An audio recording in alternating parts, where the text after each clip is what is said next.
The Short Game is listener-supported on Patreon. If you'd like to support the show and join us on our Discord, head to theshortgame.net or patreon.com/theshortgame.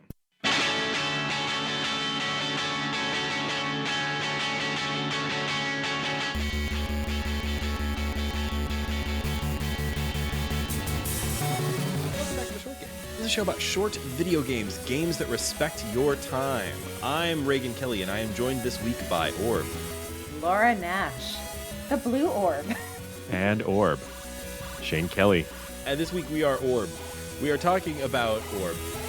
Cocoon, the video game. I was going to make a joke here where I was going to say that we're talking this week about the 1985 American science fiction comedy drama film directed by Ron Howard. But I thought, actually, on second thought, I think a lot of our listeners might be so young that they would have never seen that wonderful Wilford Brimley vehicle. Including myself? Ah, you sweet summer child. I mean, this was before we were born. So, when did you watch Cocoon? Not everyone lived in Blockbuster. It was on broadcast television every 5 minutes. Yeah, it's also a thing. Like, there was a time where, like, you would walk into Blockbuster, and if you were a young nerd and you wanted to watch a science fiction film, your options were like, well, Star Wars is checked out. Guess I'll watch this thing about old people. And there's an alien in it, according to the box. You're making the assumption I got to rent movies myself and did not get them chosen or taken away by my parents. Right. We grew up in slightly different households. True. A little bit. Yeah. Well, you don't need to go and watch the 1985 film Cocoon. You really, really, really don't. But you really do need to play Cocoon, the video game. I think it's great. It's so rad. Man, I love a puzzle game, but I especially love a puzzle game that is this puzzly. I would love to know what you two felt, because this was like Inception, the puzzle game, and I was here for it. Totally. What I thought was particularly... So the reason that I've been looking forward to this game for literally, like, I don't know, since I first heard about it, which must have been over a year ago, maybe more, was that this is the first game from a new sort of splinter, group from Playdead. So there's two key former Playdead employees who started their own game dev studio called Geometric Interactive. There's Jacob Schmid and Jeppe Carlson. And Carlson was the lead gameplay designer for Limbo and Inside. And so both of those are games that I absolutely loved, right? Like, incredible games. But they have taken an interesting new direction. When I first heard about this game, I was like, oh, cool. A new game from the Inside guys. I bet it's a lot like the Inside game. But it is not, except in the fact that it is a game wherein you go inside of things. So that's still here. But it is. Did you really go inside of things in Inside? I thought it was not quite actually, that. That's true. There was not so much inside. Yeah, this one is top down. You're not going right to left anymore. Shock. Left to right. That's how directions work. I'm still broken from stage managing. Yeah, for those who in this didn't do platform theater, you go stage right. Yeah, you go stage right, 100%. Yes, but it does make a huge difference. It makes the feel quite different, even though you are doing a lot of similar mind stretching. It has a very different feel to it. Yeah, I'm sorry, I can't let it go yet because my brain is full of Mario. Like, you're hitting the D-pad and he said, do you mean a right or am I a right? That's my life. I still hold up the right and left hand because I'm very used to holding up my left hand, making the L and saying the word right from stage managing direction, that I'm completely broken. I do know my right from my left, but not tonight, apparently. Yeah. But let's get back to pondering our orb. 100%. Yes, ponder away. So yeah, this was obviously like a pedigree on this game, despite being a new game from a brand new studio. But it is also, I think, pretty different from those previous games like Inside and and Limbo, because I think it's more puzzle forward than those games. Those games had like light puzzles. This is, I would not say this game is like a heavy hardcore puzzle game only for the puzzle nerds, Mm-mm. but this is one. It's like a, I think it's on the level with games like Portal, where it's like this is a game that really starts with simple puzzles and then blows your mind with the wild implications of its strange puzzle mechanic.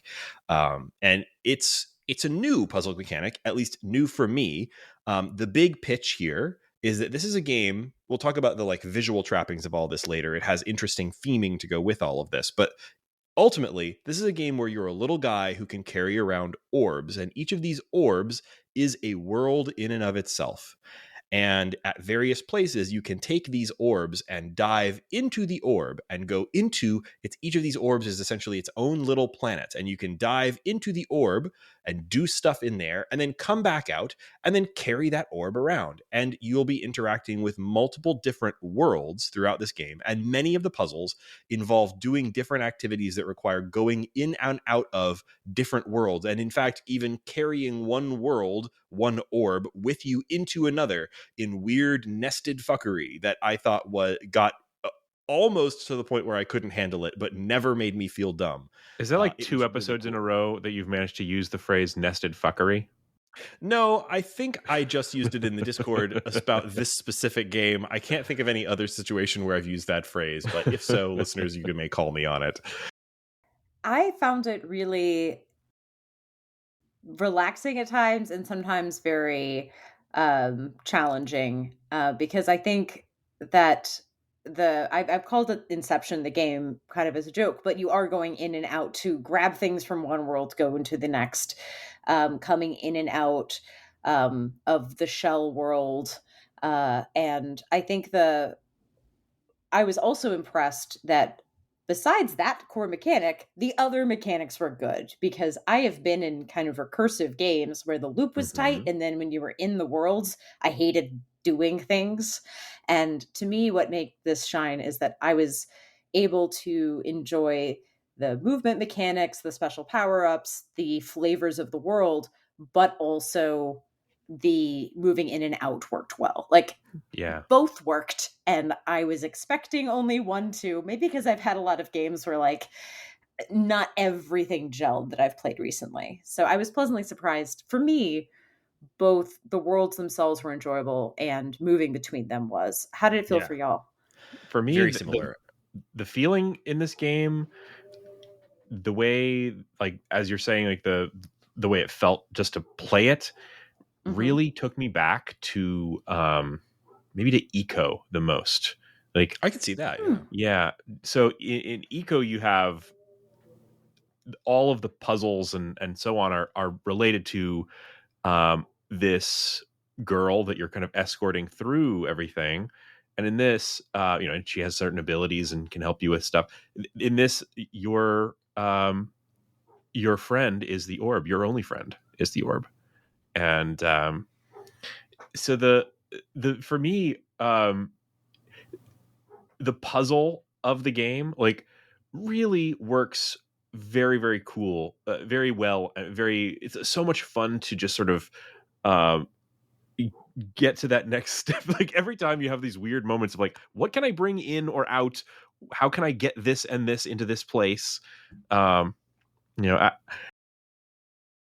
Somebody grab a transition. I'm desperate. Well, I'll grab a transition because to me, one of the most generous things, and the thing that probably cut this down to an actual short game, is that the game blocks off paths once you're done with them. Yeah, you know that you can't backtrack because it literally closes things. Like you fly somewhere on a pad, you hop off, it will leave if you don't want. It doesn't want you going back, and it will stay there if it does. So the game is really good at narrowing the pathways. Every time I stopped and came back and I wanted to go backtrack to see if the solution lay elsewhere, they were like, no, there's 4 things in this room. It's like a perpetual locked room mystery. It's like, solve it with this stuff. And I think that kindness made me feel really intelligent. Yeah. Moving forward is always the right move in these puzzles, which I found like really, really like it kept propelling me forward. There'd be times in almost any puzzle game, there's times where I'm like, I see there's a path forward. I could take it, but have I done the thing that I need to do in this space first before I move on? Am I about to bone myself or or am I just gonna have to turn around and come right back? And in almost every case, the answer was just move forward, because this is a puzzle game that has a sense of momentum in a way that like some puzzle games just don't. I felt like I was like moving like almost the entire time. And that's a huge thing from Inside and Limbo, is that like forward momentum. And I think that it's not as stagey. Like it's not like there are not stages per se. Like this is a little bit, there are clear levels, but it's kind of like when you get to a world, you get to a milestone. But I did think that momentum, it feels important to the devs, which I found interesting. It's not normally a design principle for puzzle games. Yeah, maybe you're right. There are a lot of puzzle games where, like, when you do get stuck, which happens in every puzzle game, at least to me, the momentum is completely killed. But this game, you usually, because it's locking off the bad paths pretty well for you, but you still have often a lot of different ways you can go by going to the different worlds. And you kind of have to think like, well, I have this available here. I can get to this place over here. It's impressive that they're able to keep your options both like feeling limited and open, and keep you from feeling too like locked off.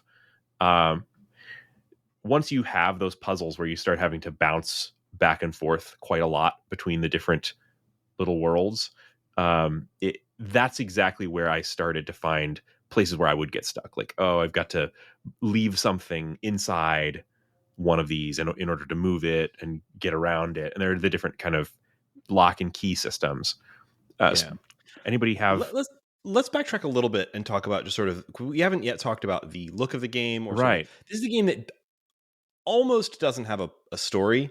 And it's actually kind of hard to explain like what the game is quote unquote about, because it is like it's a weird trip, right? Like I almost thought about games like Thumper, because like not only just because it has a visual style that I feel like is sort of like next door to this, but also because it's a game that's like about a thing, but the thing that it's about is a weird space bug that you have no context for. So like this is literally that. It's a game about, you play as a little space bug guy.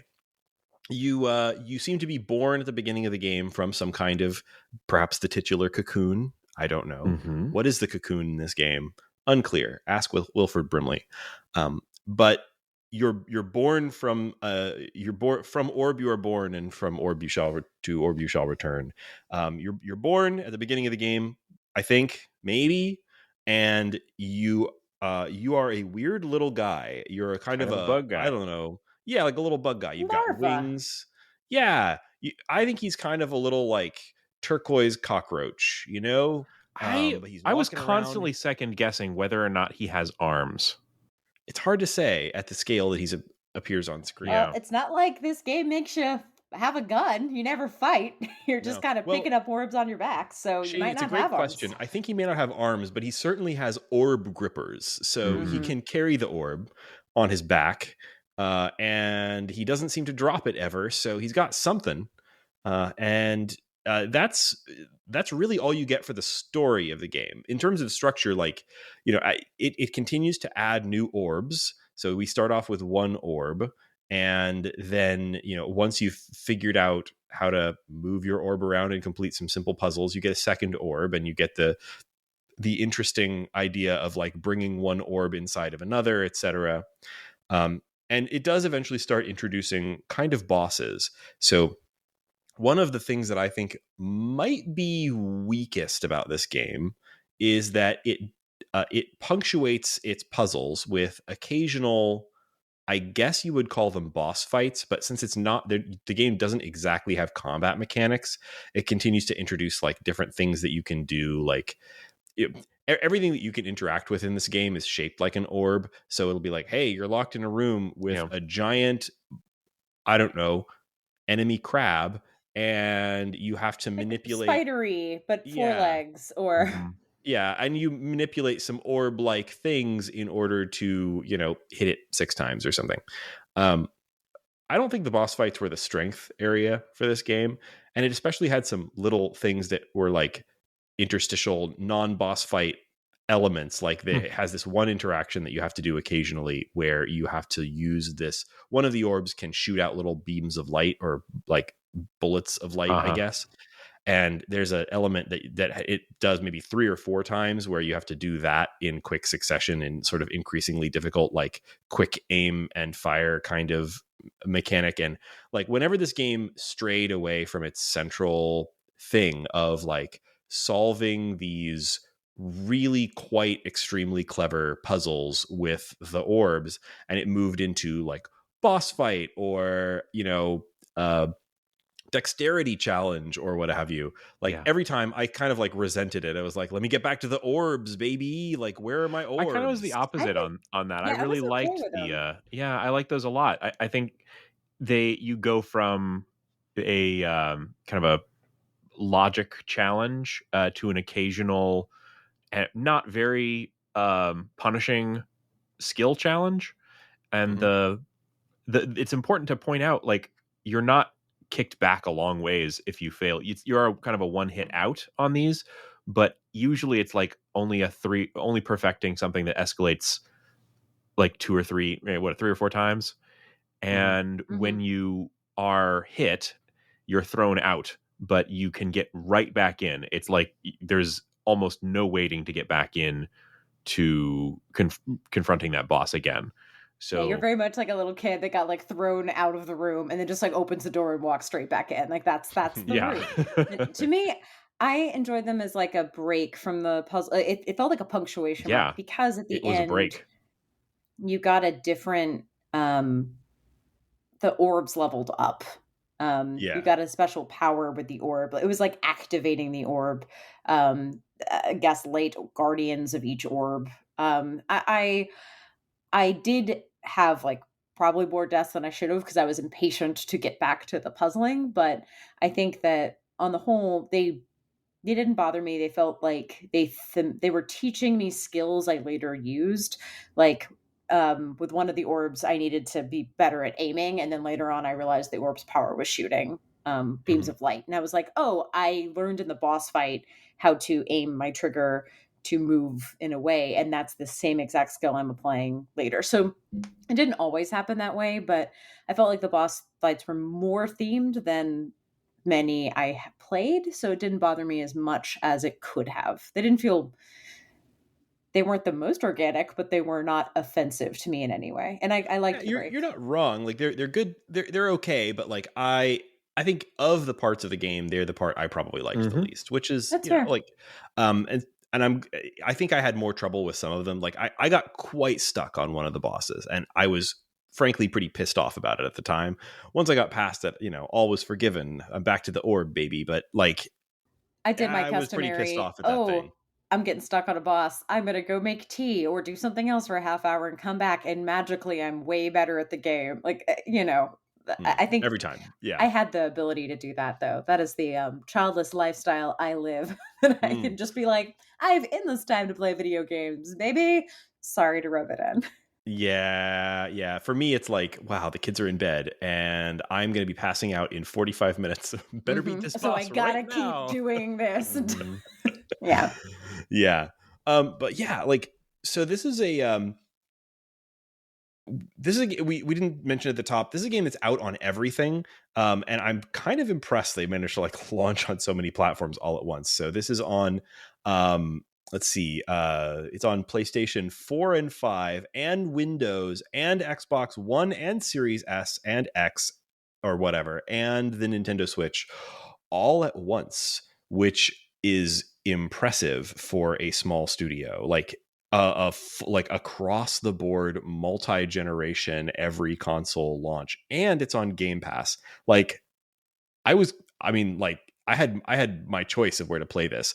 I had played the Game Pass version. I booted up first on my downstairs Xbox. I switched to my upstairs Xbox. I switched to my Windows PC. I switched back when the Windows version was broken and had no sound for no apparent reason, and had to switch back to the Xbox.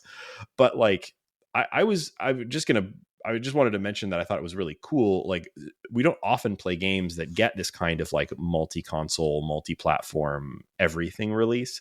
I think it might be one of those like, Game Pass money kind of things, but cool to see. And also cool to see things like launching on Game Pass that are still also getting a release on other consoles for folks who like aren't or don't want to do the Game Pass lifestyle. So cool.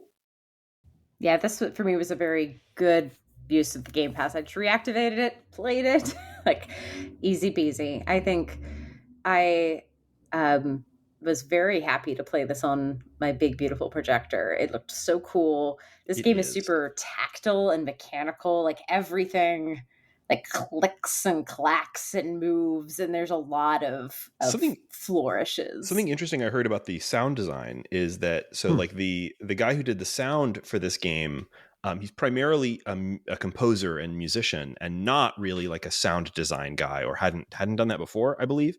And so he just sort of experimented, and what he landed on was doing all of the sound with synthesizers. So unlike most games where, like, if you've got like footfalls or something, somebody goes out and records footfalls and plays them or whatever, all of the sound in this game was done on synthesizers, including all the sound effects. And it has, I think it lends a sort of a weird otherworldliness, even to like little stuff like the sort of environmental sounds that you don't really think about. None of it is Foley. It's all synths. It was such a shame to me that I think you and I both encountered a bug right at the end of our play that made all the audio stop working. Mm-hmm. Oh gosh. Yeah, it was just the Windows version. I switched back to Xbox because I wasn't having it, but it was really weird. Yeah, there was an update to the game like last night. Oh no. And the game was working just fine, and then they updated it. And it killed no audio whatsoever. I don't know if that's been fixed yet. But it happened to both Shane and me simultaneously. So I think it can't have just been something weird about my setup. So don't know what's going on there, but the Xbox version was fine. Yeah, Xbox played beautifully. One more thing while we're talking about audio that I thought was absolutely super cool with this. I don't know if you guys noticed this. I'm pretty sure I didn't imagine it. This game has like it's like a responsive soundtrack. And what it seems to do is play more dramatic music when you are figuring it out. Like when the game is like, you got it, buddy. You're doing it. You're doing the right thing. The thing the game designer wants you to do. You're taking the orb to the right corner or whatever. You nested the orb in the proper order. And then suddenly you hear the synthesizers go, blong, blong. I'm like, yeah, dog. That's super cool. I loved that. I love a responsive soundtrack, a soundtrack that like, does different things depending on what you're doing in the game. That's become, I think, something that a lot of games are doing. But here, it was like, sometimes you just need that encouragement. And once I realized, like, oh, literally, like that was actually a puzzle element for me. I was like, oh, I must be doing it right because I hear the sound. Or like, I'm like, I wonder if it's this. It was like pretty late in the game when I realized the drones, the lights were pointing in the direction you're supposed to go. What? I didn't realize that. So the drone would be pointing, if you have your little drone light friend, it will always be shining a light in the direction it wants you to go into, including when it wants you to go into the orb you're holding. It will just point the light at yourself. Oh, funny. To be like, go inside the orb you're holding, you dork. Like it will just keep like it will point to the platform and then it will turn and point at you. Like, put the orb in the thing you're supposed to go inside. It was sometimes I get sad when I had to use my drone to activate cocoons. I don't know, little organic things. Because I was like, no, my hit system's gone. I'll just have to rely on the cool music to tell me when I'm going the right direction. But that's kind of that generosity thing I was saying, that they turn off things, they put music in, the drone will point your way. You're not asking for hints, but you can choose to use the stuff if you want to make your life just a little easier. I didn't even notice that about the drones. That's pretty cool. And I liked that little system. Like, it has there's a number of times where you pick up these little like light buddies that follow you around, and they did some really clever stuff with them. Things like, okay, well, I can't take my light buddy past this thing that eats light buddies, so I have to figure out an alternate way around. That kind of stuff. Like, great puzzle element, and overall great. I was always pleased when I had one of those hanging around me. I'm trying very hard not to talk about all of the skills of the orbs because I think that was one of the more fun discoveries. But I will say, every orb has a unique world design, and some of them are gloppy and gooey and weird. Yeah, there's something really clever about it. Like every orb has a color. Obviously, there's the orange orb, and you get like a bluish greenish orb and a white orb, and very late in the game you get a purple orb. And every one of them, you have a world inside it that is also kind of that color. But like, man, is there a lot of variety? Like, it does not feel like any part of these these worlds inside the orbs is like a copy paste of any other part. Every part is like full of rich detail. Obviously there's like, it's a puzzle game. It's got to have like iconic elements where you're like, oh, it's one of those again. So like it'll but it's never like, oh, I'm in a room that looks just like the last room. It's incredibly varied, incredibly detailed. But yeah, every world looks a little different. Like there's the orange world looks kind of dry and dusty a little bit. There's a, I think it was the purple world where everything looked sort of like a diagram of a cell. Everything was like, oh, is that I don't know, Golgi apparatus or whatever. Like it was, everything looked sort of like cellular. Every world had like a different gross, but also really cool. Every world had a like really cool different look.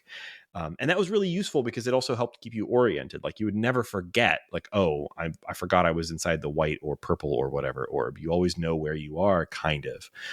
Pretty cool. Yeah, the visual style is great. I think the fact that the game kind of has no story frees the visual style up to be extremely out there and weird.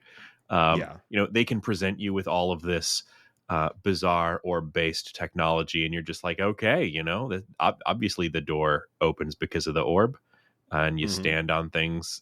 Pressure plates are orb-shaped and all of that because there's no... it's hard to make sense of the story because it's basically like guy is born to hunt orb, collects orb, ponders orb. In his world, an orb is required in order to open every door. But if you want to get one, you must fight a giant for it. Yeah. It's like, what is the story of Mario? Like, that's not why you're playing, and it's fine. I think, to me, if they had tried to put a story on top of this, I probably would have been miserable. Well, this is the thing. This kind of threw me at first. Yeah, it threw me at first because when we think about games like Limbo and Inside, they're the I guess predecessors to this, and you also kind of put that in context with all of the different kind of wordless indie games like your Little Nightmares, your Abzus, I don't know, there's a lot of games that are in this genre that try and do this wordless story thing. Most of them have a lot more comprehensible story than this one, even something like Abzu, it's like guy goes scuba diving and sees a whale. I get it, Little Nightmares are pretty incomprehensible, but at least we're looking at a human being. And presumably. They're turning into a movie. They've bought the story rights. Yeah, it has a story if you dig deep enough.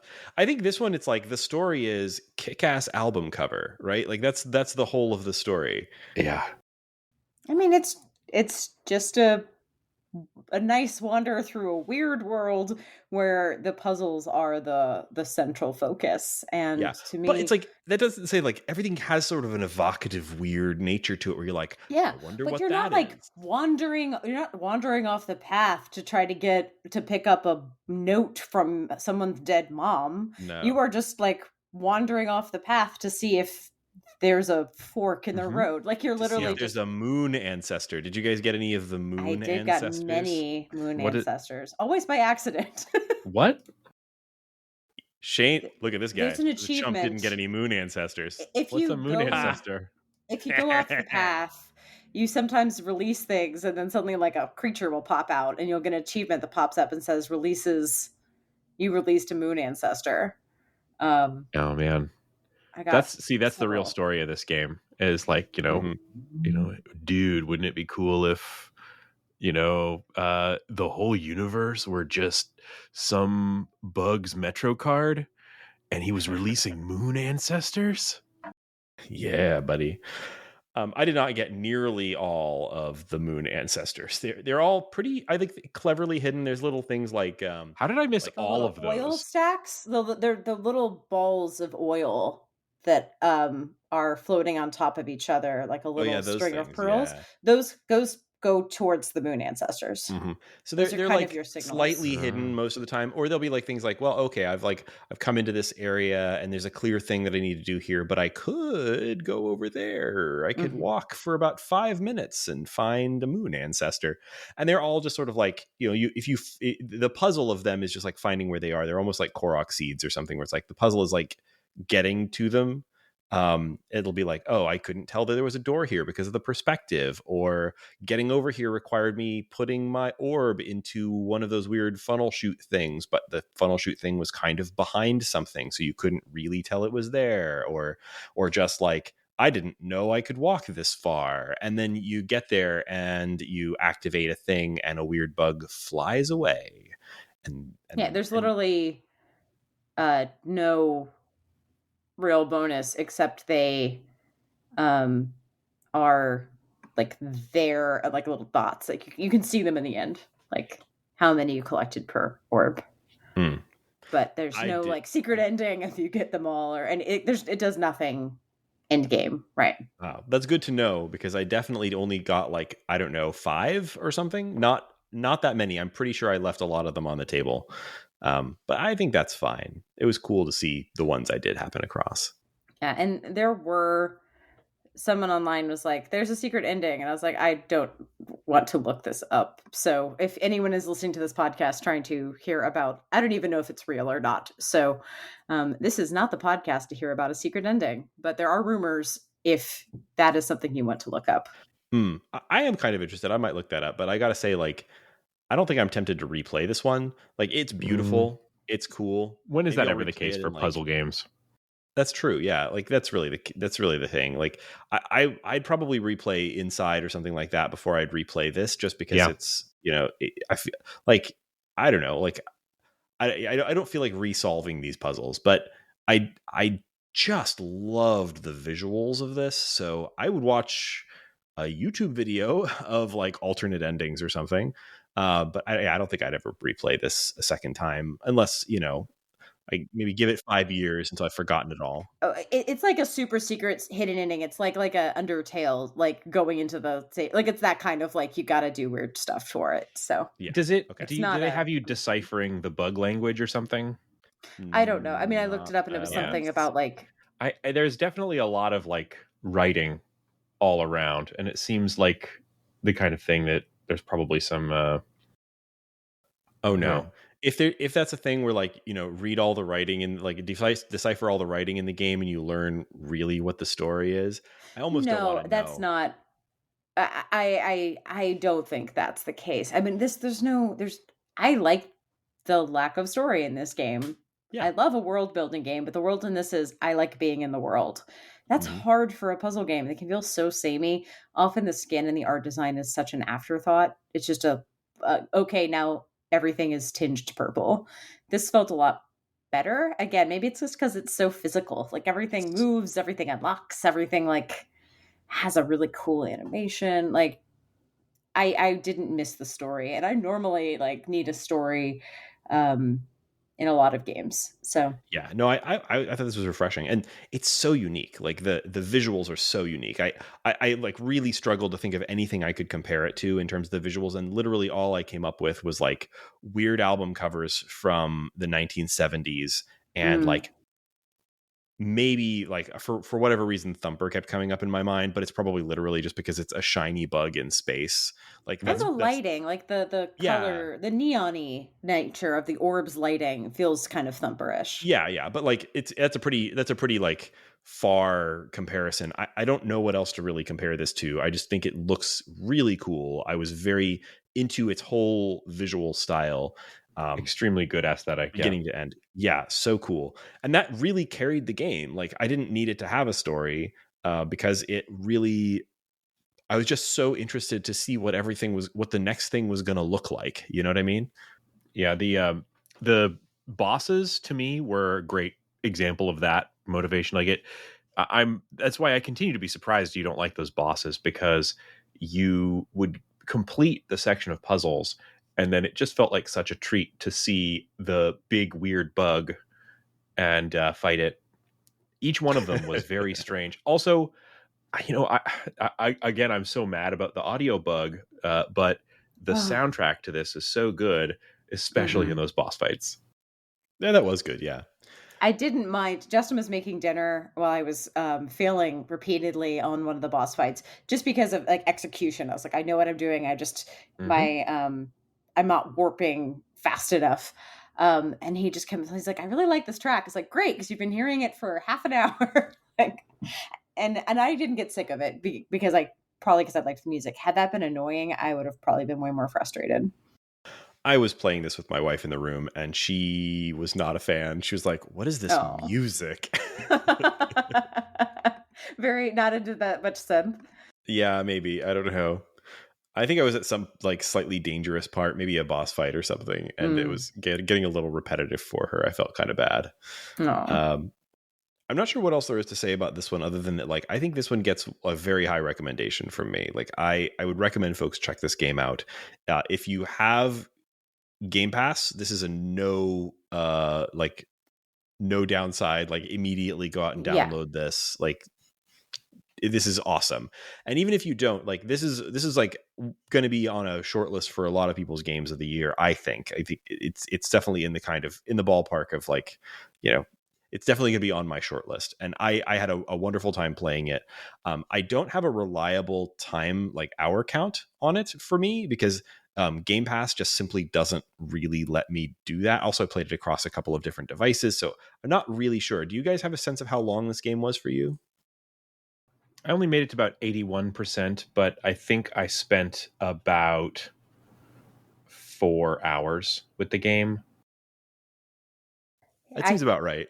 I want to say 5. I paused a lot, and so I'm like maybe 5.5. But again, I that includes breaks, so I it's hard to say. Like, I would say most people are going to be in the 4 to 6 range. That absolutely tracks. Looking at how long to beat, they say 4.5 for main story, 5.5 for completionist.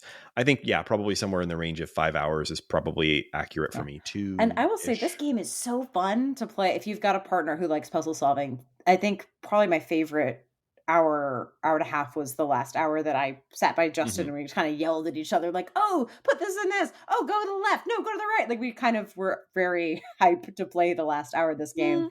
But it was really fun to both be so excited when we got that mental math of what order to Matryoshka doll the things and all of that stuff was just fun to talk aloud with a partner. Totally. Not to spoil the ending or anything, but like I thought the ending was great. So like it does build up to something, and like it's not one of those puzzle games where it feels like, oh, naturally we have to make the last puzzle that you encounter the very hardest one. Like, no, this has I think a much better sense of like scale and pace than that. And so like the last few puzzles actually get simpler as they go along, but they do have something unique about them. And the very last few moments of the game I thought were so good. Really, really great. You get to a point where you've done some pretty difficult stuff, and then the last one is use all those skills, go. And it's a tidy puzzle, but it is akin to that Tower of Hanoi puzzle where you finally are at the end and you got the last like 4 things and you're like, stack those rings on top of each other. I'm the smartest person in the world. That's the same feeling as finishing this game. They do not make you suddenly have to. It's not like finish the hardest puzzle in the game, curtain. You get a victory lap, which I really enjoy. You don't get that often. Yeah, that's true. I think the games that are in this kind of micro genre of like push on through puzzles like this, they'll often do like to give you a nice victory lap. I think about the almost compare to like Journey or something. Yeah, I but thought of Journey at the end too. Inside has a hell of a victory lap. Yes. I still think Inside has like one of the best final acts in all of video games. Like I was like pumping my fist in the air, like stomping the floor during the last, I don't know, 15, 20 minutes of Inside. I think it's just, I mean, not to say that it's just like shouting. It's just so, yes, just hollering.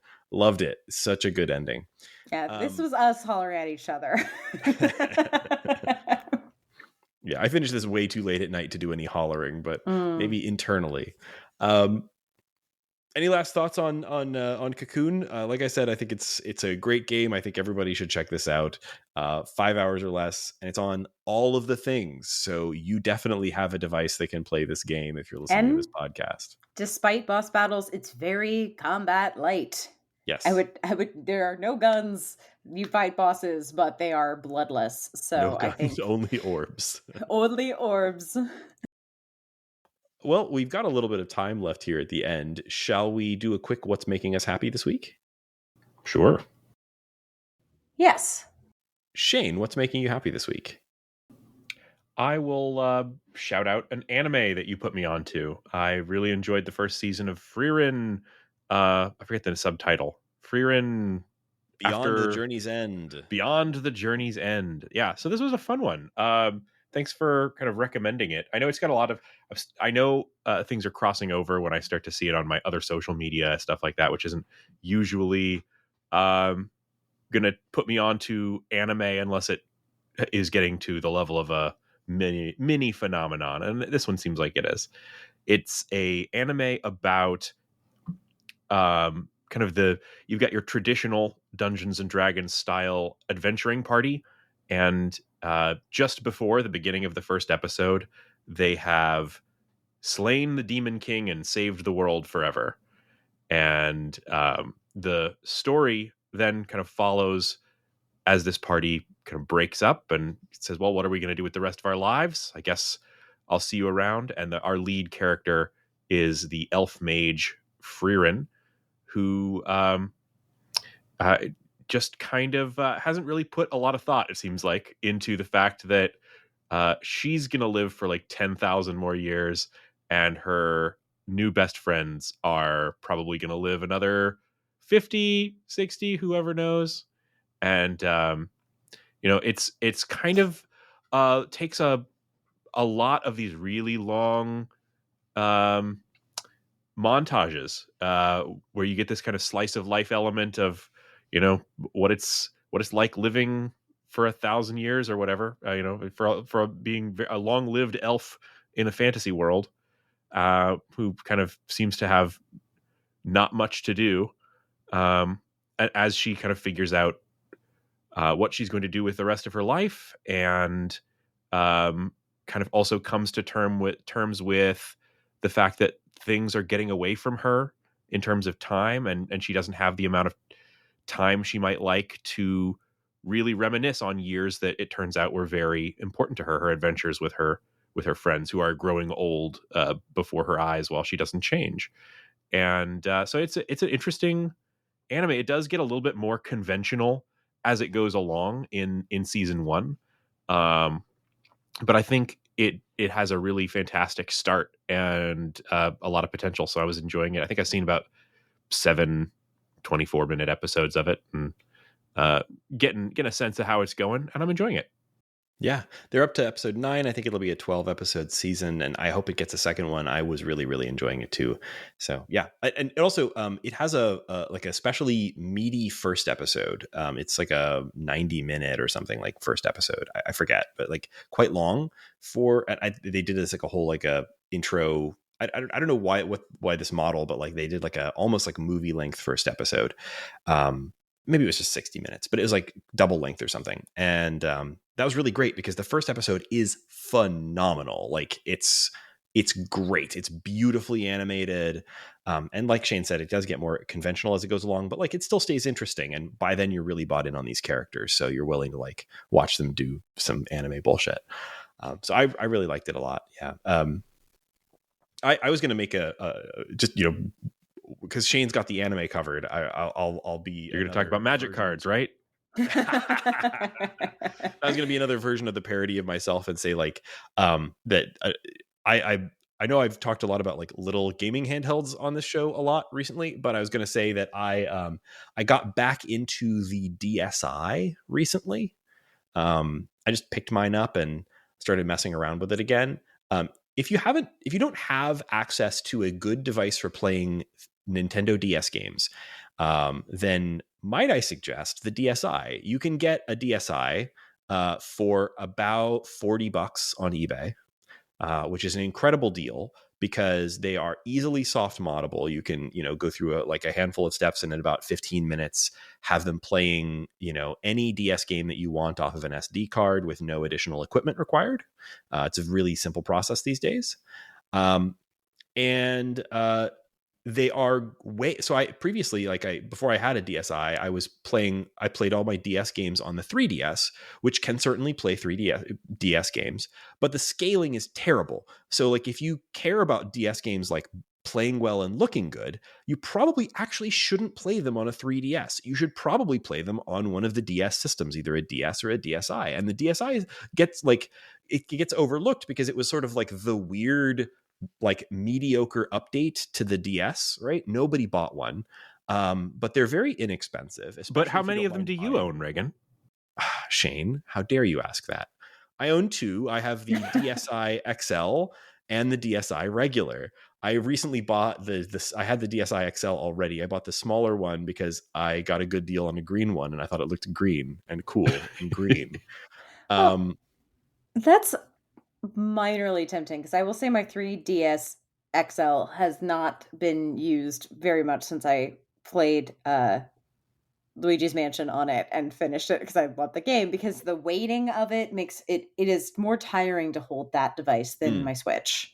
Like the weighting of it, I think there's something about where the batteries or something about the weighting makes my hands very tired playing it. I play it maybe like an hour when I would the sessions were short due to the balance and the weight. So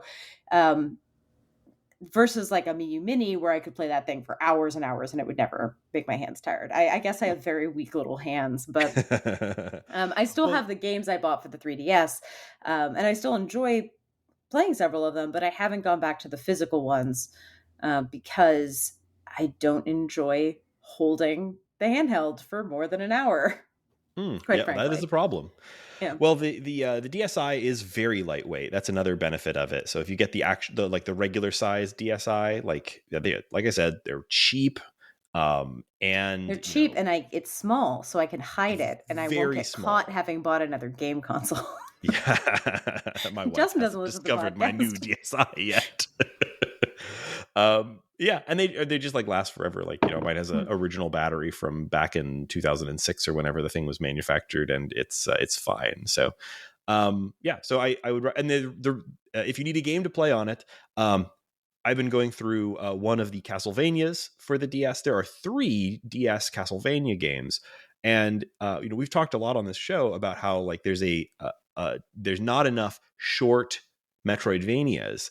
But hey, there was a brief window of time in the GBA/DS era where we were getting a Castlevania game, an official Castlevania game, basically every year for like 6 years. And almost all of them are full-fledged Metroidvanias that you can play in 10 hours or less. That's a lot of those. So if that's something that you really like those are really good, actual real Castlevania games that, with directed by Igarashi, and they're all pretty short.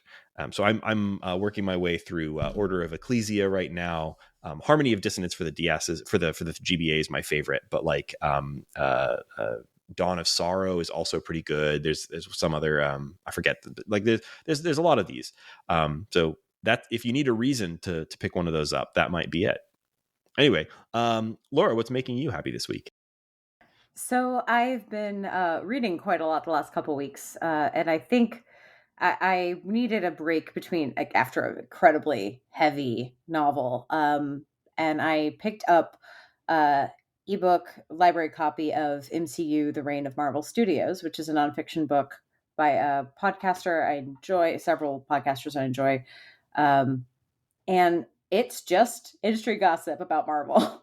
Like, they assume you've seen the Marvel movies, but it's like all the backstage gossip, all the weird corporate mergers, all the weird like why like why women weren't in Marvels because they didn't think they could do toys. Why they didn't do a Runaways movie because they thought teenagers only buy or kids only buy toys of 20 to 30-year-old white men.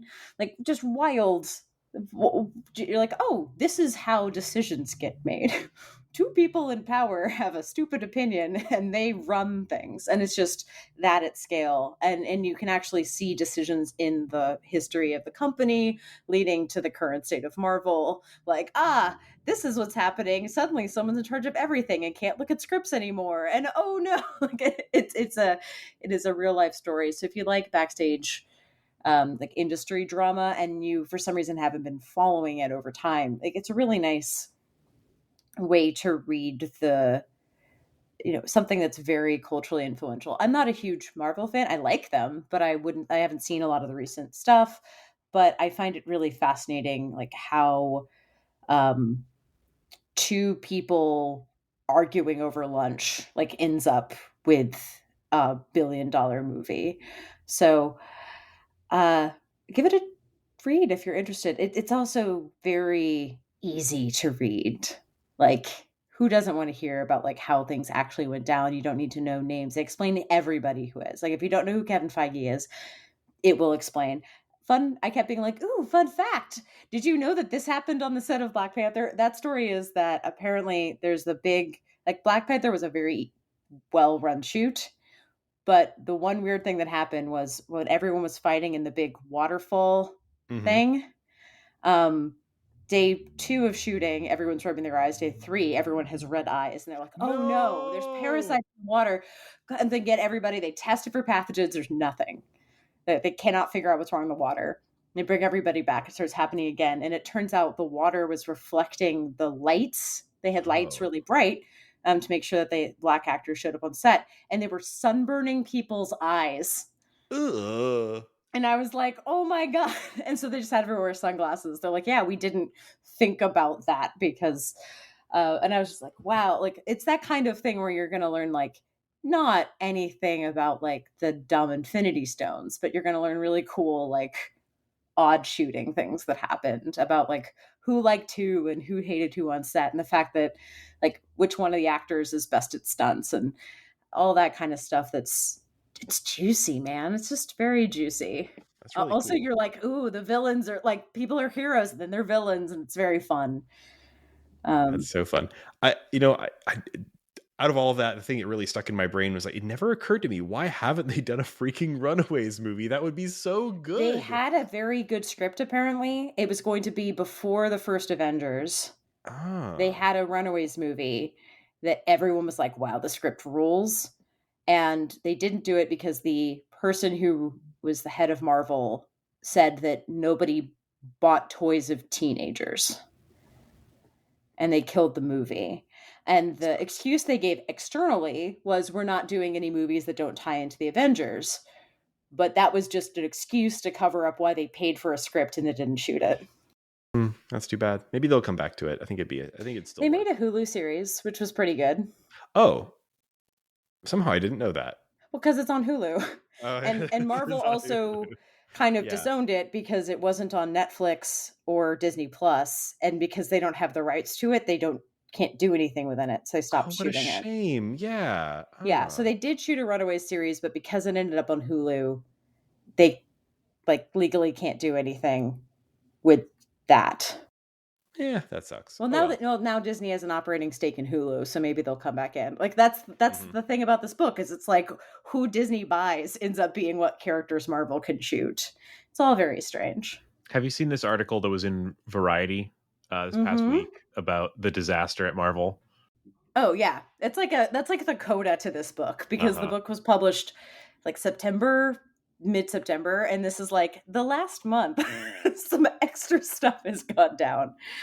Oh man, it's juicy. It's about like what they're doing about Jonathan Majors. It's about the SFX disaster that's gone down. Yeah, everything. Yeah, I think they could just recast Kang, right? No one would care. Yeah, I think they're just going to replace him with a Doctor Doom. No, they don't. They could still do Kang the Conqueror. They just Yeah. recast it. They could. They don't need to switch to Doctor Doom. Doom Yeah, would be cool we'll though. see. I don't know. I like Doom.